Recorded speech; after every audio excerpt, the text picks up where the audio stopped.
begitu dapat hasil, oh ya anak gue minatnya di bidang musik, bakatnya juga di bidang musik.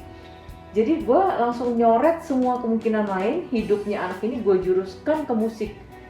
Kita all out 100% di musik. Nah itu gimana tuh maksudnya?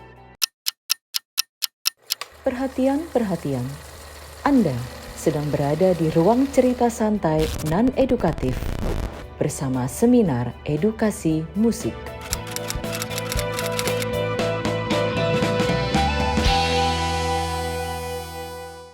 Ya, psikotes, jadi kita ngomongin psikotes agak lama tadi. Sekarang yang kedua yang tadi gue sebut fingerprint test sama grafologi. Oke.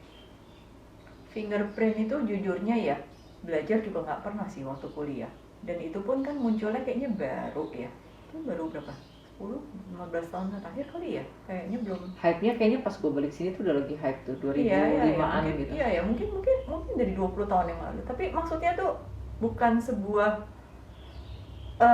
kayaknya nggak berani ngomong juga ya kalau misalnya sesuatu yang nggak ngerti, dan terus udah gitu juga bingung gitu nyari validitasnya tuh lewat mana gitu loh, nelusurnya gitu, karena udah kebiasaan. Psikologi ini kan dasarnya tuh sebenarnya definisinya adalah ilmu yang mempelajari perilaku manusia dan latar belakangnya gitu. Jadi istilahnya kenapa sih Ruth ini berperilaku seperti itu dan yang lain itu perilakunya beda.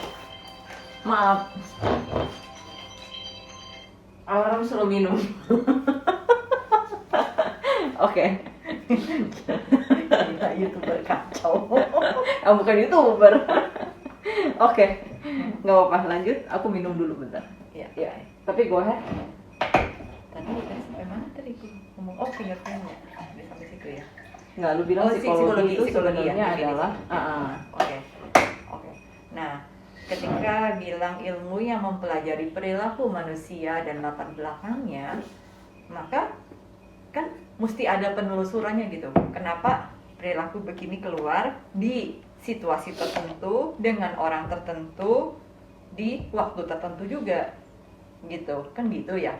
Nah, ini konteks maksudnya. Iya, konteksnya betul. Jadi mesti ada apa sih, kalau ngelihat lukisan mesti ada frame-nya gitu deh ya. Nah, kalau si fingerprint ini nggak ngerti gitu. Terus kalau misalnya nih, taruh kata kemarin gitu kan, misalnya jari saya lagi patah gitu, terus gitu gimana? Terus atau ada kulitnya yang ngelupas, terus gimana? Beda dong. Ya, jadi di bagian itu tuh yang maksudnya tuh kayaknya kok secara kaidah ilmu pengetahuan kok kalau saya pribadi kayak belum nemu aja gitu dasarnya gitu. Kalau grafologi udah ada dasarnya dari dulu ya? Mungkin juga karena nggak belajar kali ya. Oke, sekarang kalau kita bicara tentang grafologi, jadi grafologi itu kan sebenarnya sebuah sempalan dari metode proyeksi. Proyeksi itu maksudnya gini, seseorang itu dikasih kesempatan untuk memproyeksikan dirinya tanpa ada batasan. Ya, batasannya ya hanya selembar kertas kosong itu. Maksudnya cuma di kertas ya, jangan sampai ke meja-meja gitu doang tuh batasannya gitu. Tapi dia mau apapun di situ itu benar-benar. Grafologi tuh ini apa? Menjelaskan sedikit, grafologi tuh menganalisa kepribadian itu tadi, tapi melalui tulisan tangan gitu kan? Oh iya, betul. Oh ya, betul. Jadi mungkin saya cerita dari yang proyeksi dulu ya.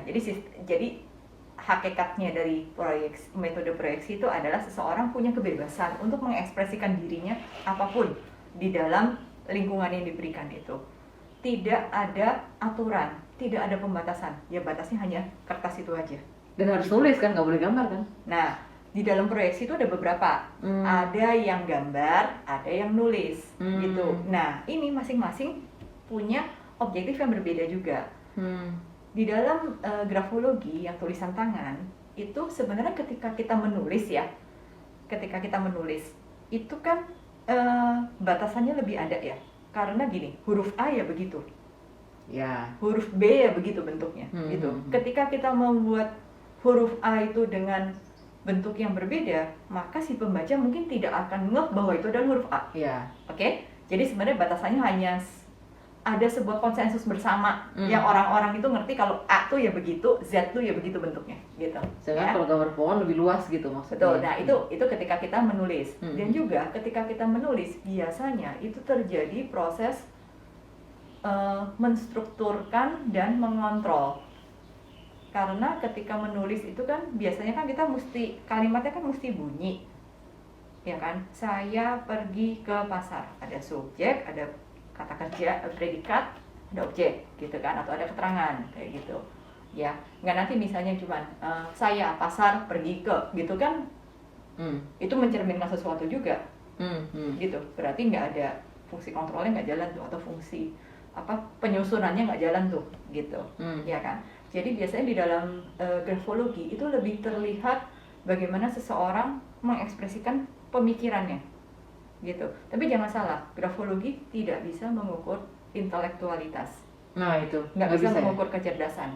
Tetapi Kenapa di punya gue ada? tetapi terlihat potensi. Jadi kalau misalnya kalimatnya itu nyambung, ya setidaknya di level Yeah. kecerdasannya ya minimal sama dengan rata-rata orang kebanyakan. Tetapi kalau tadi yang saya ceritakan, dia nulisnya saya pasar pergi ke gitu. Ini berarti ada sesuatu nih. Ya kan? Apa gitu. Nah, tanda itu yang bisa ditangkap. Jadi hanya sekedar hint gitu ya. Petunjuk, tapi bukan yang benar-benar bisa ngukur kecerdasannya dia di bidang verbal itu sekian, kecerdasan di bidang numerik sekian. Enggak ada hitung-hitungnya juga gitu. Jadi nggak bisa gitu. So, mendingan kita bilang dia nggak bisa daripada ngerti. maksudnya ini cuma petunjuk-petunjuk doang terus apa gitu ya. Gitu kan. Jadi maksudnya nggak usah sotoy juga gitu. Oke. Terus tadi kan bilang proses menstrukturkan isi pemikiran gitu kan ya. Kalau di tulisan gitu kan, ada kendali dan juga sangat tergantung dengan pada waktu itu dia sedang merasakan apa, ada peristiwa apa gitu. Jadi yang paling baik analisa dari tulisan tangan itu juga disertai yang namanya proses anamnesa. Kalau dokter tuh biasanya selain dia lihat hasil cek darah, dia kan biasanya nanya-nanya juga gitu ya. Suhunya berapa? Oke, mulai terasa panasnya berapa hari yang lalu? Panasnya sepanjang hari atau hanya di jam-jam tertentu gitu kan. Selain panas ada yang lain lagi nggak? Nah itu kan biasanya proses anamnesa ya, tanya jawab gitu kan. Itu akan sangat memperkaya gitu. Karena kalau hanya melihat dari hasil tulisan tangannya aja, bukannya nggak bisa, tentu bisa gitu. Tetapi akan lebih kaya hasil analisanya ketika juga ada anamnesanya. Tapi anamnesa kan kita nggak bisa membuktikan, menguji ke kejujurannya gitu. Iya, tentu ya. Tapi juga dengan hipotesa bahwa orang yang melakukan ini kan dia tuh biasanya kalau sampai menyerahkan hasil tulisan tangannya untuk coba tolong dianalisa, biasanya kan ada kebutuhan dari orang tersebut untuk setidaknya lebih kenal ya dengan dirinya ya gitu. Ketika ada kebutuhan untuk lebih kenal, kemudian kan dia juga artinya ada motivasi untuk ketika nanti lebih kenal lalu buat apa, lebih terbuka ya gitu, ke depannya buat apa gitu ya kan ya. Kecuali kalau untuk kayak seleksi masuk lagi ya tadi ya. Betul gitu. Terus tadi kalau bedanya antara antara yang tulisan sama yang tadi gambar-gambar gitu ya. Nah kalau gambar itu memang lebih loose gitu ya, lebih nggak ada nih kontrolnya. Karena menggambar mata itu kan bebas-bebas aja, mau matanya belok, mau matanya sipit gitu kan ya, mata, mau atau alis. Betul, atau bahkan dia misalnya nih mau matanya tuh cuma sekedar siluet aja, atau mungkin di dalamnya digambar detail sampai warna bola matanya kelihatan, itu juga bisa gitu kan ya. Jadi itu lebih loose lagi gitu. Nah masing-masing ini akan punya strength and weaknesses-nya gitu, kekuatan dan kelemahannya. Kalau yang di dalam proyeksi yang gambar lebih terlihat apa, yang di dalam tulisan tangan lebih terlihat apa, kayak gitu. Gitu. Tetapi semua metode proyeksi itu sebenarnya secara aplikasinya itu simple banget. Artinya instruksinya mungkin cuma satu kalimat gitu. Ini ada selembar kertas, silakan nulis gitu. Terus silakan gambar, silakan menggambar orang seperti yang kamu lihat dalam kehidupan sehari-hari. Udah. Karena gambar kartun itu nggak valid.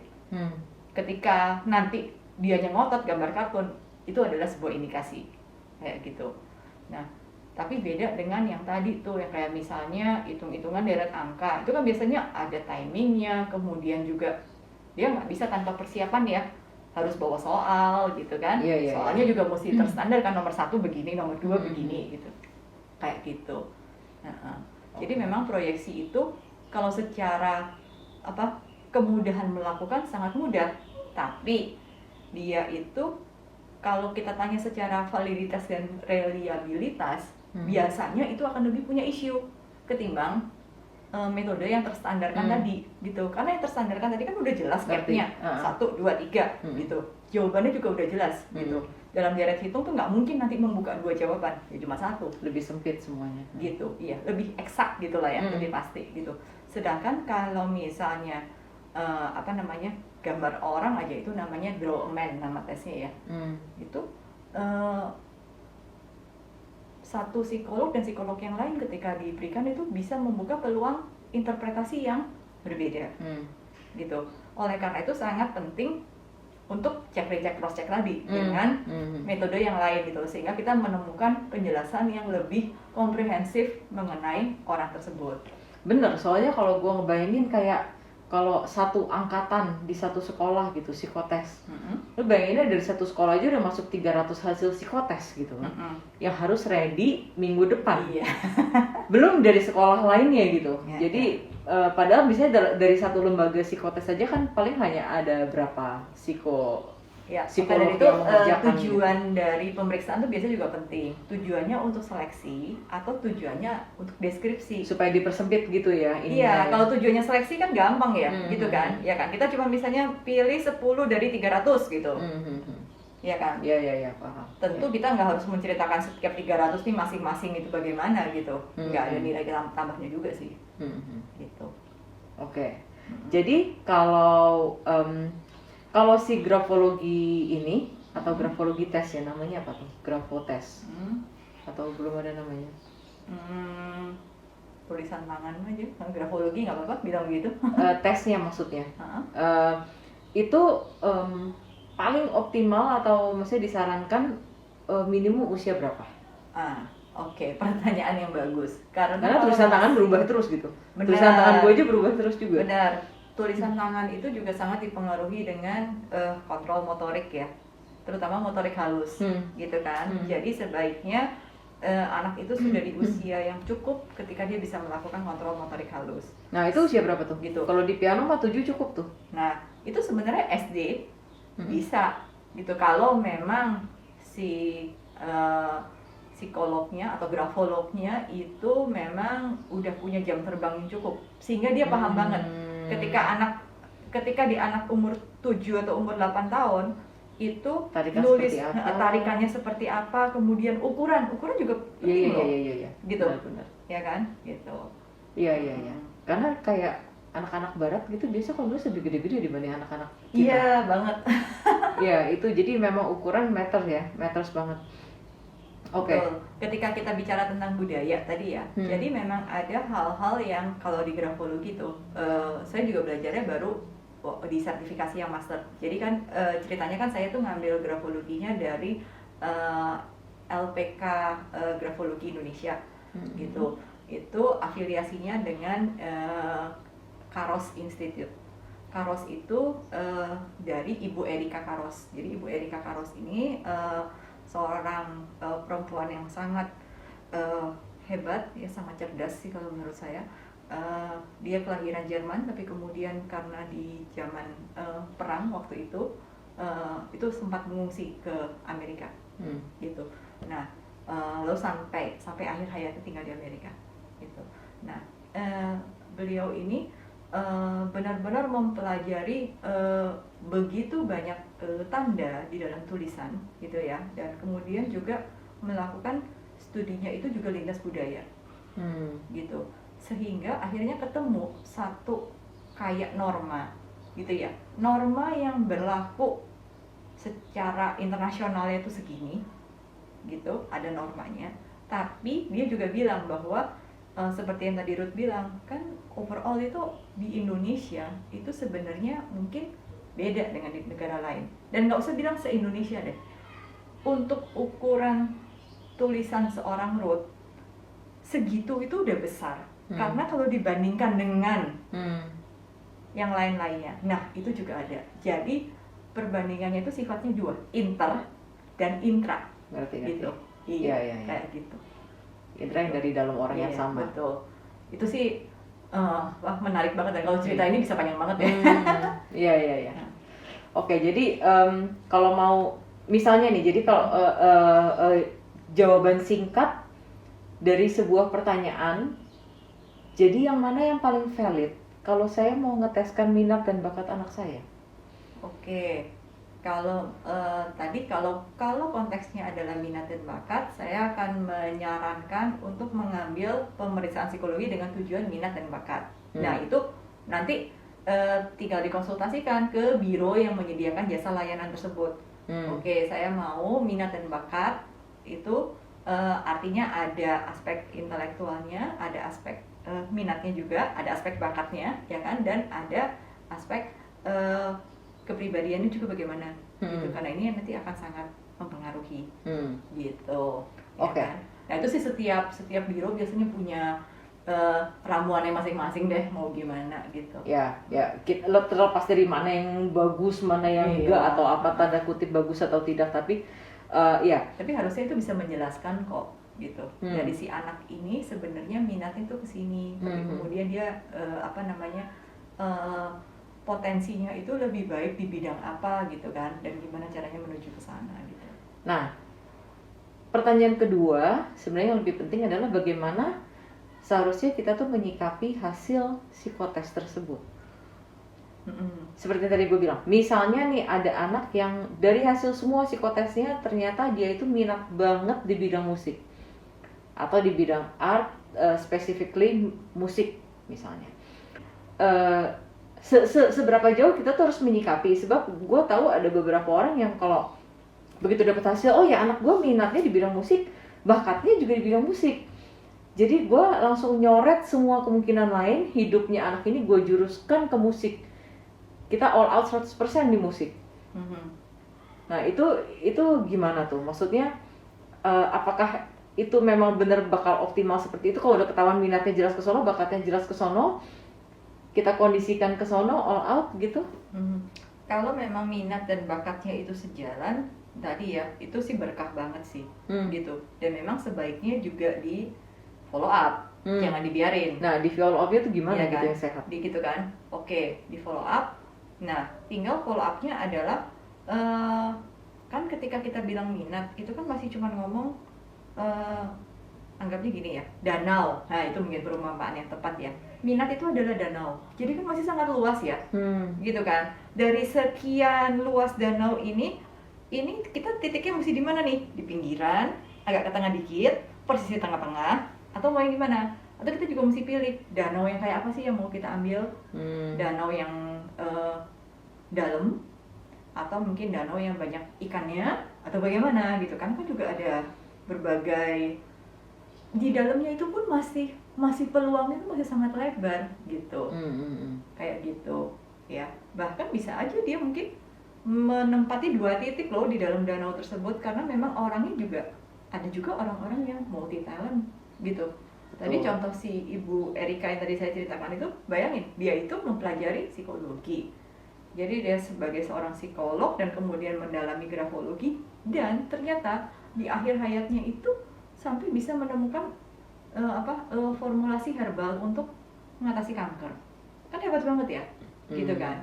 Nah, memang ada aja sih orang-orang yang punya anugerah gitu, sehingga memang bisa multi talent gitu, and be it gitu.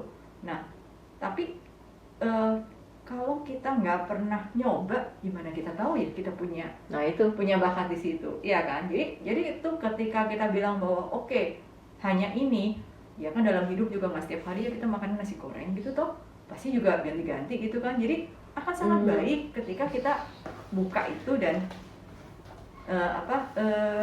biarin, nggak pernah ada salahnya kok untuk kita nyoba gitu. Tapi ya ingat ya, cuma untuk nyoba, bukan coba-coba Nah, yang selama ini bikin kacau itu adalah karena wah di sini kayaknya oke. Terus udah gitu hilang fokus nih.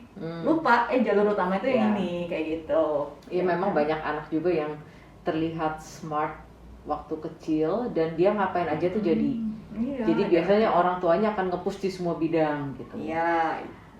Itu Kalau kebanyakan juga ya ada limitnya juga gitu, karena kita pada dasarnya si anak ini cuma punya waktu 24 jam dalam sehari, itu yang nggak bisa kita neglect ya. Dari 24 jam tuh sekian jam juga harus untuk istirahat. Ya, jadi sebenarnya kasus yang mengganggu atau bukan mengganggu, yang menjadi permenungan gua kebanyakan yaitu dua kasus itu. Pertama adalah all out. Jadi misalnya kayak ya udah gua even gue tarik anak gue dari sekolah, gue homeschool karena gue mau waktunya lebih banyak di piano biar dia bisa sehari 8 jam, 10 jam pegang piano karena dia minatnya di situ, bakatnya di situ.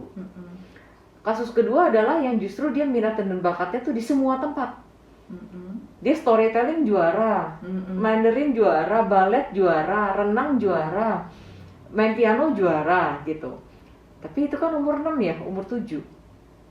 Begitu mereka makin besar kan nanti semuanya akan dituntut lebih profesional dalam setiap bidang. Nah, mulai kelimpungan nih, mulai jadi out of focus gitu. Ya paling enak sih dialog ya, karena maksudnya ujung-ujungnya kan anaknya juga yang akan jalanin gitu kan. Pasti si anak ini dari misalnya dia punya 5 atau 6 juara itu pasti dia sendiri bisa ngomong lah. Dari 6 ini sebenarnya mana yang dia paling suka dan mana yang dia dalam tanda kutip paling dikit sukanya. Gitu. Iya kan? Gitu. Nah, kalau yang kasus pertama tadi yang mana? dia all out 100%. Yang all out 100% di satu bidang saja gitu. Iya kan? Kalau ditanya salah atau enggak kayak gitu, kita juga nggak pernah ngerti karena mungkin saja di dalam waktu dan kondisi tersebut memang lagi ada keterbatasan gitu. Jadi ya memang ya udahlah sebaiknya gini. Ini kan juga tergantung dari kayak gini ya. Kita punya uang cuman 1.000 gitu kan. Wah, udahlah mendingan saya pakai 1.000 ini buat fokusnya apa dulu nih gitu loh. Ada yang begitu juga gitu kan. Salah apa enggak? Ini masalah pengelolaan resources aja sih. Kalau kasusnya bukan itu? Kayak gitu. Kalau kasusnya bukan ekonomi, bukan kendala budgeting, dari resources ya, bukan kendala dari resources gitu. Maksudnya resources nggak jadi ini. Mau fokus ke satu hal doang, salah atau enggak? Iya enggak juga sebetulnya gitu. Tapi kita perlu nyadar juga ketika kita memilih sesuatu, sebenarnya kan kita meniadakan yang lain tuh. Kita menutup yang lain, ya kan? Sacrificing-nya ya, Betul, mengorbankan ketika apa ya? kita mengorbankan yang lain itu, menutup kemungkinan yang lain itu dengan sadar ya. Dengan sadar ya, bukan karena kita nggak tahu ya. Kalau karena kita nggak tahu ya sudahlah gitu. Tapi misalnya kalau itu kita lakukan dengan sadar gitu, enggak nih, ini harusnya jam dimana dia tuh bisa main sama teman-temannya, gitulah contohnya ya. Tapi kemudian enggak, dia harus latihan piano karena dia ini bakatnya di situ, misalnya gitu kan. Padahal dengan bermain sama teman-temannya ini kan dia ada perkembangan fisik, ada perkembangan keterampilan sosial gitu kan ya. Ya nanti di titik tertentu maka ada hal yang anak ini menjadi tertinggal, iya kan? Nah, ketertinggalan itu nggak serta-merta bisa dikejar, gitu. Karena ada hal yang memang kalau udah kelewat ya kelewat gitu loh, kayak gitu. Akan sulit gitu. Nah, ketika itu terjadi, kita mesti lihat aja nanti seberapa signifikan pengaruhnya terhadap masa depannya dia, gitu, ya kan? Contoh nih. Gitu, saya dengan sadar dulu saya nggak mau tuh belajar berenang gitu, karena misalnya saya ada trauma terhadap itu. Terus orang bilang, iya loh nanti kalau ada apa-apa darurat susah loh, nggak bisa berenang gitu. Ya sesimpel saya pikir ya udahlah kalau kayak gitu saya nggak usah aja pilih-pilih aktivitas yang berhubungan sama air gitu. Ya nggak apa-apa juga. Mungkin kalau ada tsunami, maybe I will miss some of the fun gitu ya. Tapi terus udah gitu, kalau dibanding-bandingin dengan stresnya, kayaknya enggak juga. Tsunami juga, kalaupun bisa berenang emang bisa selamat? Ya enggak juga lah, orang namanya juga tsunami. Jadi kayak, ya ada, dan itu tuh setiap orang tuh punya apa sih, paham. neracanya beda-beda gitu ya, di tiap orang ya. Iya. Soalnya sebenarnya sejujurnya selama ini gue tuh agak bingung aja dengan kedua ekstrim tersebut yang tadi gue sebutin. Yang satu ekstrim terlalu into piano banget, ya which is sebenarnya semua guru harusnya seneng ya, karena kan jadinya prioritas utamanya dia ke situ. Tapi seperti tadi yang lo bilang, kalau dia mengorbankan jam mainnya, bukan cuma perkembangan pribadi dan perkembangan motorik lain-lainnya ya, tapi juga referensi rasa, referensi emosi. Padahal kalau kita menginterpretasikan musik kan kita butuh lah rasa kecewa, rasa kehilangan, rasa sedih, apa tuh kan kita butuh bisa. Kalau kita nggak tahu rasanya kayak apa, gimana caranya ini. Nah tapi yang kasus kedua juga tadi, yang misalnya terlalu fokus di banyak tempat tuh terlalu ini. Tapi memang bener emang jadi orang tua tuh susah ya. Oke. Kalau kayak gitu, nah bagian ini saya nggak bisa ngomong ya. Titik balance-nya itu enggak, soalnya kadang juga banyak yang nanya, jadi saya sebaiknya gimana ya gitu. Nah itu gue sendiri suka nggak bisa jawab gitu, karena iya. Karena memang bukan rutin harus jawab. Betul. Kalau ada pertanyaan begitu juga ya kan. Paling-paling kita hanya bisa nyodorin doang gitu loh. Kayak tadi nih, ya kalau begini so ya you will miss this gitu, ya kan. But on the other hand you will get this gitu. And ya udah, ya satu memang mau pilih yang mana gitu. Itu pilihan ya memang. Iya gitu. Dan dalam hidup ya sebenarnya setiap detik juga kita melakukan pilihan sih. Benar. Cuma mungkin lebih menyadari aja apa risikonya ya, risiko dari pilihan itu. Iya. Nah yang kasihan itu kadang-kadang kan ada orang yang terpaksa mengambil pilihan tanpa dia ngerti sebenarnya di depan itu ada risiko apa gitu kan. Itu gunanya kalau punya sparring partner ya, punya teman ngobrol, punya orang yang bisa diajak ditanya. Tapi make sure nanyanya ke orang yang tepat ya. Jangan nanya urusan masak sama saya ya. Ya. Iya kan, gitu kan. Nah, kalau mau nanya tadi yang urusan psikologi, urusan grafologi boleh lah gitu. Oke. Dulu kali ya.